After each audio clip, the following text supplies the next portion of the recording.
Oh, wait, where are we going? What am I doing?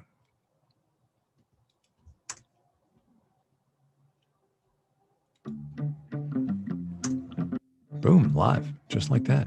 Holy cow. Is it me? Is it you? Is it me? It's me. Hey, everyone. No, it's you. I'm Molly Wood. Welcome back to Make Me Smart's Friday edition, where we try to make sense of the day. No, we try to make today make sense. Yes, because that's ours. The other one, yeah. None of us is as smart as all of us. None of us is anyway. as smart as all of us. Thank God you're here. Thank God somebody's here. It is Friday. Thank God we're here on a Friday. Happy Hour Friday, Economics on Tap, as we like to call it. We got the live stream up and running as well. Those of you watching on YouTube, thank you very much. Let's see, where are we? Yeah, not bad. I know. What's everybody having? Welcome to Mike Bowles, who I happen to see is on his first live stream. So that's exciting. Yep. Nice. We've got in the chat, we've got a deep flux barley wine, a made-up cocktail with passion fruit syrup. Oh, the Shoot Fresh Haze IPA. That's a good one. I like that one. Love it. Yeah. A glass of Rodney Strong, Sonoma County 2003 Zin. Wow. Michelle Boat. Coming strong. Ooh, 2003 Zin. Strong on the vino. Yeah. I'm actually having a rosé from Provence. So I'm with you there. I'm with you in wine spirit today. It's very warm. It's warm. Global warming. It is warm. I was complaining about how it's like really warm here because it's like 72. And then Kai hit me with the almost 90 in LA. It's 88 in LA. It's bananas. It's so cray. So, yeah. Sorry, I need to adjust my video here. And I need to. Crises both happening and brewing. Irish breakfast. Yeah, no tea. joke. Look. Fireball whiskey from Satan. Nice. Dang. Wow. Mm-hmm. Wow. I don't. You've had a week, friend. I'm having. You've had a week. He has had a week. I'm having my standard Elysian space dust because that's what was in the fridge. Okay, so let me just say that you stole my item, but that's okay because you got there first. I think we can agree it's gotta get up early in the morning. Yeah. It's insanity. It's insanity. Yep. So why don't you say what that is? Because mine is. A tad trivial and status quo, but it's illustrative of how we got to where your item is. So why don't you go first? And still are, yeah. I remain surprised. I mean, again, I try not to do this as often as I find myself doing this, but I don't know why this isn't the biggest story ever. But so turns out there's been this debate about vaccination, whether, in light of some research that showed that just one dose of these vaccines is pretty effective, whether countries should just go ahead and take all of their supply of vaccine and just vaccinate as many people as possible with the first dose and then push back the second dose a little longer so that instead of being 2 weeks, it might be like 3 or 4 months, maybe 6 months. So the United States government previously had sort of been like, I don't know, the UK did this a few weeks back. Our Health and Human Services Department had been like, I don't know, we think that might be unethical or we're not really sure. And then just earlier this week changed the policy, said, okay, we're actually going to do the 1 dose regimen. We're definitely going to do that. And so everybody was like, oh, hallelujah. So many more people are going to get vaccinated because they will release all these doses that they've been holding in reserve for the second shots. Turns out they had already sent all of those doses in secret and then lied about it so that now when they changed the policy, it means there was no stockpile of second doses waiting to be shipped. No more people will be vaccinated than were already going to be vaccinated because even while they were decrying this policy, they had already depleted the supply, meaning that even if we had stuck with the policy of 1 shot and then 2 shots, all the people who thought they were going to get another shot in 2 weeks would not get them because we had already sent these vaccines out. Yep. I'm like, and so apparently they've been sending some more. Oh, sorry. Yeah. I was just. Oh no, I was going to say this broke today because the governor of the great state of Oregon said, excuse me, I just heard there are no more doses. It's not like there was even a plan or anything. It's just that she found out.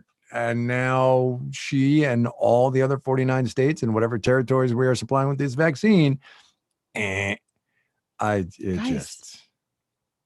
I mean, this is like I feel like we're bordering on criminal negligence with this administration's handling of this vaccine, and I don't know what even is going to. The other thing that was in this Washington Post story, and then I will get to the Wall Street Journal story, also about the insane, let's just say, incompetence, I guess, of this, is that some states had been getting some extra doses. Like the governor of Connecticut tweeted on Thursday that federal officials had notified the state that it would get an additional 50,000 doses as, quote, a reward for being among the fastest states to get shots into arms. Wow. West Virginia is apparently vaccinating the fastest, though, and didn't get any additional doses. And a senior Biden transition official speaking on the condition of anonymity to the Washington Post said this week that the team did not look kindly on a system that, quote, punishes states. Yeah.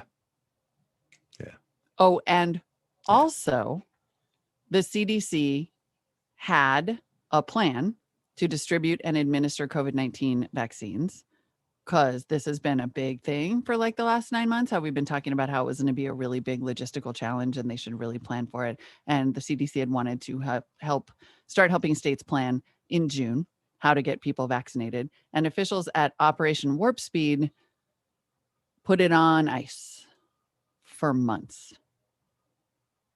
until August. So let's pause here to note that in today's Friday, Saturday, Sunday, Monday, Tuesday, Wednesday. So 4.5 days, noon on Wednesday, East Coast time. Then President Biden will be in charge. And he came out today with a coherent plan talking about activating pharmacies, using the Defense Production Act, all of those things that had we done this, say in March for testing and then in December for vaccines, we may not be where we are today. So it's important to note that in the last dying days of the Trump administration, damage is still being done to this society, And I don't intend to take us all the way into the dark place here, but the more, sorry, but I'm gonna, because the more infectious variant of COVID-19. Oh yeah, B1.1 of the novel coronavirus is here. Yeah, like it's here in the US. And a breaking news alert that I got today was that health officials warned that it could in fact become the dominant strain in the United States by March, putting us, just by the way, looping us right back to the start. If we do not take further steps to contain the virus, those steps, of course, include vaccinating. Like, we might actually not get there. We literally might have a horrific outbreak of this more infectious virus because the vaccine is arriving too late. And it's arriving too late because of this stuff. So do you think that President-elect Biden's call now for masking for 100 days, is that just doomed to failure because this issue, literally the issue of face masks, has become so politicized? I don't see how it can't be. I mean, I got a text from a friend yesterday saying, my sister in San Diego is pregnant and just sent out invitations for a baby shower, and 70 of my family members have RSVP'd yes. No way. Like, as in going, not on Zoom? No, not on Zoom. Like, they're just going. The best like part Southern is, California. Not on Zoom, Kai, you idiot. No, boo boo. No, boo boo. Not on Zoom. No. Wow. In person. Sorry, it was sent to 70 people. 30 or 40 have responded and are intending to go in person. Like, there are still parts of this country that, I mean, I did hear that like people are taking more steps than they were and mask wearing is up. But there are definitely still parts of this country that are living as though we do not have the virus and are, I think it's still I really do think it's a small number of people who are like getting in fights on planes. But look, like now it's members of Congress and they're just ignoring it as publicly as possible. Right. It's a little bit performative. Okay. So let me just super quick do my 2 items because I'm going to retrieve us from the dark place because God, who takes this podcast to the dark place? What is that? How rude. Oh, snap. So 2 super quick items on how we got here, right? How after 10 months of this coronavirus, we are still in this place for another 4.5 days where we are struggling. Do we all know who the MyPillow guy is? I think so. Mike Lindell, big Trump supporter. He's been on big Trump stage supporter, with him a big bunch. believer in all the conspiracy theories, all of that, enabler, sounding board for the president on his worst motivations and instincts. He was photographed going into the White House today. And as journalists are wont to do, specifically photojournalists, they zoomed in on the notes that he was carrying in his hand.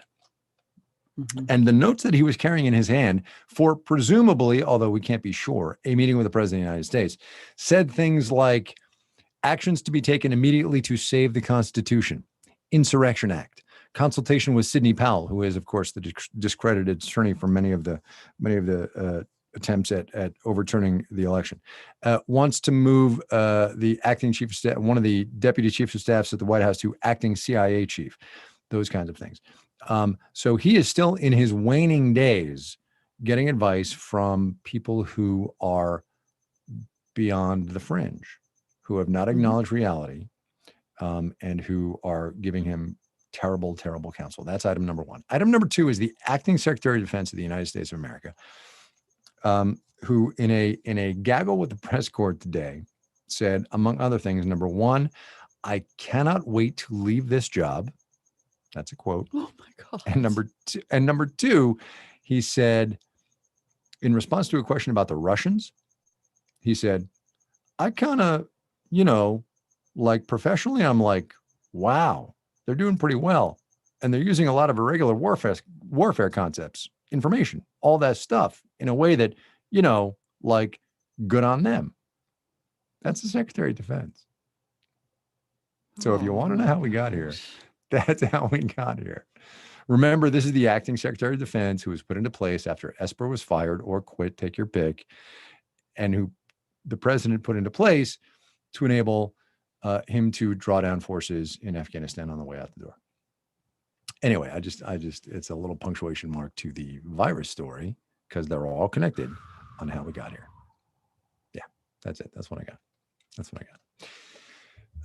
Okay, so I think we have decided mutually, you and I, producers, sorry to do this to you midstream. We're not doing to make me smile because there ain't a lot to smile about. But I believe we are proceeding to half full, half empty. Yes. Yes. Let's skip right ahead. Ooh, a sting. Skip ahead. Oh, this is so fun. Oh, we have a sting. Ooh. How fun was that? Awesome. That is awesome. Oh. Okay. So the way this works, as you know, is Drew Jostad, engineer extraordinaire, media producer extraordinaire.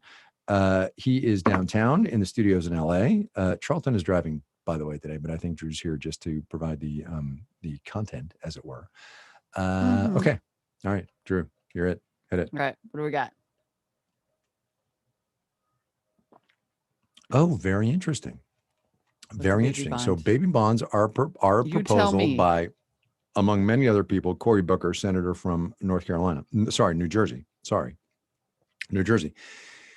He and some other Democratic members of Congress want to give every baby born in the United States $1,000 in a savings account.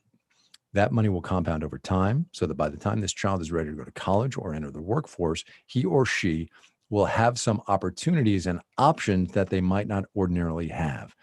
The theory being, of course, that money grows over time. And if you seed this money 18 years in advance, it will pay off. They're extremely popular among progressives. I generally am half full.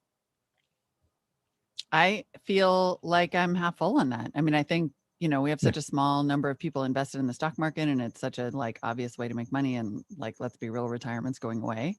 That sounds good. Yes, me too. Thanks for explaining. Half full. All right, wait. What's next? Let me pause here for 2 seconds. Seconds. We are seeing in the comments on YouTube that they cannot hear Drew.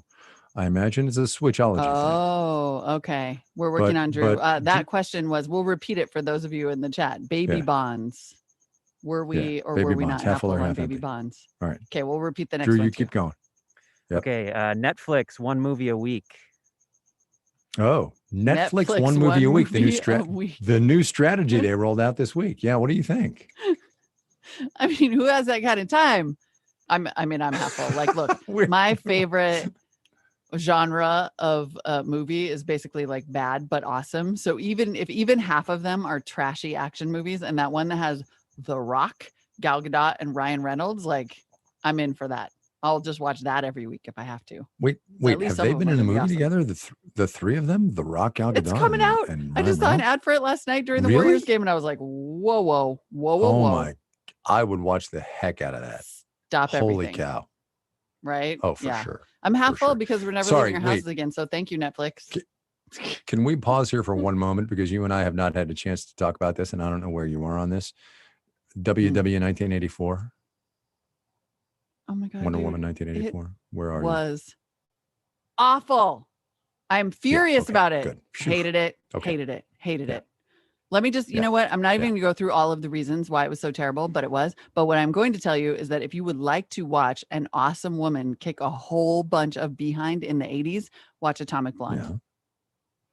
Oh, yeah. It is so underrated. It's such a cult favorite. And if I ever win the lottery or get my Bitcoin back, I'm going to spend all of my money recreating every single stitch of her wardrobe from that movie. Item by item. Funny is how you go to a rant right away. Just bam! It's here I am, Molly, what 1,000 miles an hour. Oh man! Basically, just like the Hulk, like never not mad. That's right. I did not care for Wonder Woman 84, only because of this. First of all, the storyline was stupid and whatever, blah blah blah. The thing that made the original Wonder Woman work was twofold. Number one, the mission that she was on, right? And I've talked before on this podcast about how I cried when she was crossing that freaking World War I battlefield. It was amazing. Seriously. Number two, the chemistry between her and Chris Pine. It's real, and they wrecked it this time. They wrecked it. Yeah. Also, I don't need to see like a princess god pine over a dude, no pun intended, for 70 years. And then when he arrives, real consent issue with the human body that he's in. So that's creepy. Interesting. Like, yuck. And or B, just completely abandon everything about helping humanity and not ever be like, God, that seems like a really powerful item. Maybe I should make sure that no bad guys get that. Nope. Instead, just go full, full sex doll with the, no. That's not right. Okay. That's right. I don't need to see Wonder Woman turn into like a selfish jerk. Exactly. Okay. So all right. Sorry. Digression over. Drew, hit us. Item number 3. Half empty on that one. Yeah. Sorry, Drew. Brexit. Brexit. Brexit. He goes right for the little stuff. Brexit. Is there a don't give a hoot category? Can we do that? I'm so over it. They did a stupid thing. Now they have to deal with it. And I can't. I feel great sympathy for the younger generation in the UK, which has to deal with the decision that many senior citizens in the UK voted for, but God, can we move on? Sorry. I kind of also threw my glass over my shoulder on that one. Wow. Yep. Thank God we have video. No hoots. No hoots. I didn't literally, but that's how I feel about it. Okay. All right. Yeah. There's no glass. Next. 5G networks. 5G. 5G. I mean, there's not a time frame given here, but I guess I'm going to say 20 years half full, 5 years half empty. I think 5G is the new self-driving car. 5 years? It's not coming. Seriously? Well, look, but you and I have talked many times. You and I have talked many times about how complicated self-driving cars are, right? And I totally believe that in 5 years we're still going to be, in the early infancy of self-driving cars. But I mean, we can't even get the network out yet, right? That's the thing. Right. We can't. There's no infrastructure. There's 2 different kinds. There's this whole weird spectrum situation. Wait, there are? There are 2 different kinds of 5G? Yeah, there's the millimeter wave, which is super short. And then there's the broad, what is it? Tell me, there's the broader one that actually has more reach. Millimeter. No, I mean, you guys, the YouTube chat. Oh. I have my prosthetic brain going here in the YouTube chat. Yeah. Wow. Anyway, there's so two this is different like kinds. There's the are we- millimeter wave kind, and then there's the like long wave one that actually goes farther and is more useful for broadband networks. And most people who have a 5G phone are not seeing any like benefits right now. I just think we're a long way away from all of it. As usual, we are all so far away from all of the promise that I guess I talked myself into half empty.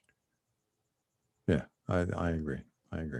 Because yes, right, the what one else with we got? long reach, thank you, Michael Graves, is available but slow. All right, we got TV show reboots. TV show reboot. So look, Sex and the City is coming back, but without. Oh my God, people are going to yell at me about this one. Kim Cattrall. What was her character's name? Samantha. Sorry. Yeah. I don't care. Is there a I don't care category? Can I say that? Every TV show it's our reboot show. coming I in can say anything I want. 2021 on Screen Rant. I ducked this real quick. I ducked it just to see what's happening. I have heard tell of the Saved by the Bell one. I'm gonna go no. Daria, maybe. Walker, Texas Ranger, hilarious. I don't look. All the ones I've ever watched have been bad, so I don't know why the new ones wouldn't be bad. Also, Totally. So I guess Totally. Look, Netflix is giving me a movie a week. I don't need your damn reboot. Come up with a new idea. Yeah, half empty. Yes, totally true. Totally true. Oh my goodness. All right, Drew, what else we got? right. Or is that it? That's Where the are last we? one. Charlton hit that sting. That's the last one. That was the last one. Charlton's hitting the sting. That's a good sting. I like that. I love All right, this so thing. that's I do too. I love this thing. I love the game. It's super fun. Super fun. What a good producer idea. Okay, we're done. So, but before we go on, if you can believe this, we're coming up on the 4th anniversary of this show. We started the week of President Trump's inauguration. And on that very first episode, which was like the 24th-ish, I think, of January 2017, we heard from voters, people on both sides of the political aisle. And we want to hear from you again. Yeah. At the time we said, and this is what we still want to know, because this country is even more divided than it was then. And we thought it was pretty divided then. What do you want the other side to know about you? If you consider yourself a Republican, a Democrat, an independent, what do you want people to know about what you think and what you believe about this country? Send your thoughts to makemesmart@marketplace.org. We love a voice memo. Just get your rant on, record it, upload it, send it our way. And I'm so curious to see what this is going to lead to because it was amazing. I can't believe our little podcast is 4 years old 4 already. years. It's crazy. That went crazy. That went I'm so both curious to fast see what and people say. so slow. Yeah. Me too. You know what Me we too. should do? Sorry, brief host as producer note. We should take some of the sound we got from 4 years ago and play that, and then we should play the new sound so that we can sort of see how things have changed. Because look, things have changed in this country in 4 years. Right. Not necessarily for the better, political division wise. Or I think not. that would be a good It'd thing. be amazing to hear the things that haven't changed. Well, Yeah. God willing, and the creek don't rise. Yep. Sorry, I don't know. What that came Perfect. from. Look at that. That was like the most beautiful timing ever on the music to come in Oh, my there. God. Oh, Make Me Smart is gorgeous. produced and directed by Marissa Cabrera. Tony Wagner does digital stuff for us. Ben Heathcote does video stuff for us. Ethan Parrots. Oh, God love you, man. Where are you?